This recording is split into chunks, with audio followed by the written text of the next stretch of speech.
অন্যদিকে যাও। আঙ্কেল আপনার পায়ে ধরি আঙ্কেল আপনার। বেয়াদব কোথাকার, তোর নোংরা শরীর আমাকে পা ধরছিস। ওই কিছে এত দেরি হইতেছে কে? মাল পানি কি কম দিছি? 50 বস্তা সিমেন্ট ডাল, কালকের ভিতরে আমার বিল্ডিং কমপ্লিট হওয়া চাই। কথা বুঝতে পারছস? আঙ্কেল একটু কথা শুনবেন আমার? আরে বাবা এত বিরক্ত করতেছো কেন? কিছে, কি সমস্যা কি? আমি তো একটা জায়গায় চাকরি করি কিন্তু মাস শেষে মাইনেটা পাই নাই। যদি আমার একটু উপকার করতেন, যদি আমার দুইটা কথা একটু শুনতেন। কি কইবা কও দি? আঙ্কেল আমার যদি কিছু টাকা ধার দিতেন। দেখতে তো ভালো মানুষের মতো মনে হয়, কিন্তু মনে হইতেছে তুমি নেশাবানি করবা। হ্যাঁ আঙ্কেল এটা কি কোন আঙ্কেল? এই আঙ্কেল হাত ছাড়ো, দূরে থাকো। আঙ্কেল আমার কথাটা একটু শুনুন। আরে বে দূরে থাকো, নেস্টি আঙ্কেল, শরীর নিয়ে এখানে হাত আমার দিচ্ছ। মা হাসপাতালে ভর্তি। আবার শরীরে টাচ করো, একটু দূরে থাকো। সারাদিন কিছু খাই না। কি নোংরা গন্ধ বের হচ্ছে শরীর থেকে, দূরে থাকো। আঙ্কেল আমার কথাটা একটু শুনেন। হ্যাঁ, আমাকে বলো। একটু উপকার করেন। বলো। আমার মাটা হাসপাতালে ভর্তি, যদি আমার কিছু টাকা ধার দিতেন আমি আপনাকে ওহো, যদি আবার হাত ধরছে। তোমাকে বলছি একটু দূরে থাকো, কথা বলো। মা হাসপাতাল তো আমি কি করুম তোমাদের জন্য, এই ভিক্ষুকদের জন্য আর শান্তিতে থাকতে পারবো না। আমার বিল্ডিং এর কাজ নিয়ে আমি ব্যস্ত, বিরক্ত করতেছো। যাও এখান থেকে। আঙ্কেল একটু যদি আমার সহানুভূতির হাতটা বাড়াই দিতেন, যদি আমার কিছু টাকা দেন তাহলে আমার আমার সংসারটা বাঁচবে।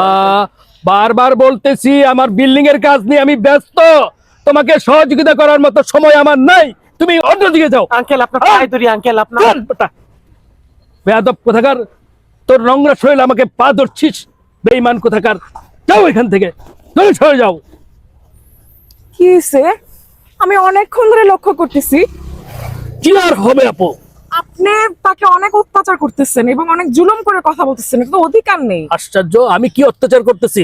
নোংরা শরীর নিয়ে আমার শরীরে টাচ করেছে, আমি উত্তেজিত হয়ে গেছি। আপনাকে কিছু একটা বলার চেষ্টা করছিল, কিন্তু আপনি করলেন কি? তাকে অবমূল্যায়ন করলেন, মানুষ হিসেবে গণ্য করলেন না এবং তুচ্ছ করলেন। এই জিনিসটা ঠিক না, এটা অন্যায়। আরে আপু আমার কথা বোঝার চেষ্টা করুন। আমি আমার বিল্ডিং এর কাজ নিয়ে ব্যস্ত, এর মধ্যে উনি এসে আমাকে বলেন আমাকে সাহায্য করেন। আমি অসুস্থ, আমার টাকা নাই, আমার মা খাই নাই, আমি খাই নাই, তো আমি কি এর ভিক্ষার ঝুলি নিয়ে বসছি? দেখেন, একটা কথাই মনে রাখবেন ভাই, মানুষ মানুষের জন্য, এটা চিরন্তন সত্য কথা। আপু আমার কথা যদি একটু শুনতেন। হ্যাঁ, কি হয়েছে ভাই একটু বলেন তো দেখি। আপু আমি ওনাকে বলছি কি যে আমাকে কিছু টাকা ধার দেন। আমি ওনার কাছে এভাবে ভিক্ষা চাই না। আমি বলছি আমার মাটা ওই ঢাকা মেডিকেলের বারান্দা পড়ে আছে, অনেক অসুস্থ। আমি বললাম যে আঙ্কেল আমাকে কিছু টাকা দেন, আমি আজকে সারাদিন খাই না, আমি একটা জায়গায় চাকরি করি, আমি ভিক্ষুক না, আমি কিন্তু মাইনে পাই না। আমি ওনার কাছ থেকে কিছু টাকা চাইছি, উনি আমাকে এমন ভাবে একটা চর মারছে, আমার কাছে খুব খারাপ লাগছে। তবে শুনেন আমার কাহিনী। আমি আজকে হাসপাতাল থেকে আসতেছিলাম, ডক্টর বললো যে আমার মা বাঁচবে না টাকার অভাবে। তো আমি ভাবলাম যে আমি আজকে যদি আমি কিছু রান্না না করে নিয়ে যেতে পারি আমার মাকে বাঁচানোর জন্য, তার জন্য আমি ওনার কাছে একটু সাহায্য চাইছিলাম। কিন্তু উনি আমার কথা তো শুনলোই না, বরঞ্চ আমাকে এমন ভাবে একটা চর মারলো। আসলে আমরা মধ্যবিত্তরা যারাই হচ্ছে এই সমাজে অনেক বোঝা, এই বোঝার কারণে উনি হয়তো আজকে আমাকে এইভাবে একটা চর মারতে পারলো।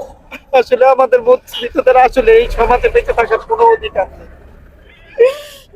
আসলে আপনার কথা শুনে আমার অজান্তে চোখের পানি বের হয়ে গেছে। খুবই দুঃখজনক ছিল ব্যাপারটা। ছি, আপনার উপর না আমার না আসলে কি বলবো, মানে শ্রদ্ধা ভক্তিতে সব চলেই গেছে, ঘৃণা আসছে যে আপনি মানুষ হিসেবে এটা কেমনে পারলেন। একটা মা অসুস্থ, পৃথিবীতে মায়ের উপর কোনো কথা নেই। ম্যাডাম আপনি আমার একটা কথা বোঝার চেষ্টা করুন।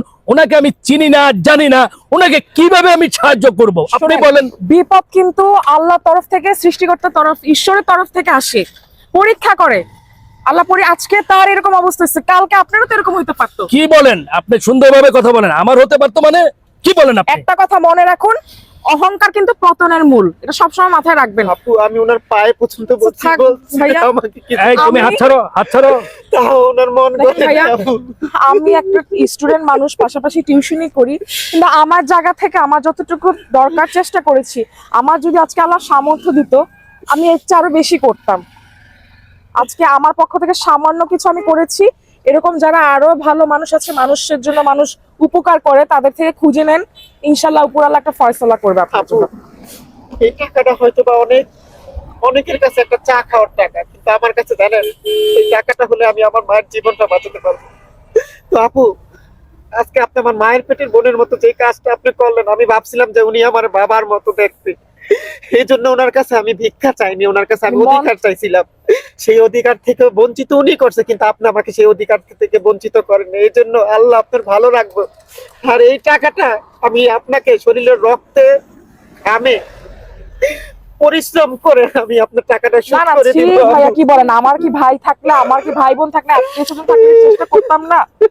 আন্টির জন্য আমার মন থেকে দোয়া থাকবে, আন্টিকে আল্লাহ সম্পূর্ণ সুস্থ করে দিক, শেফা দান করুক।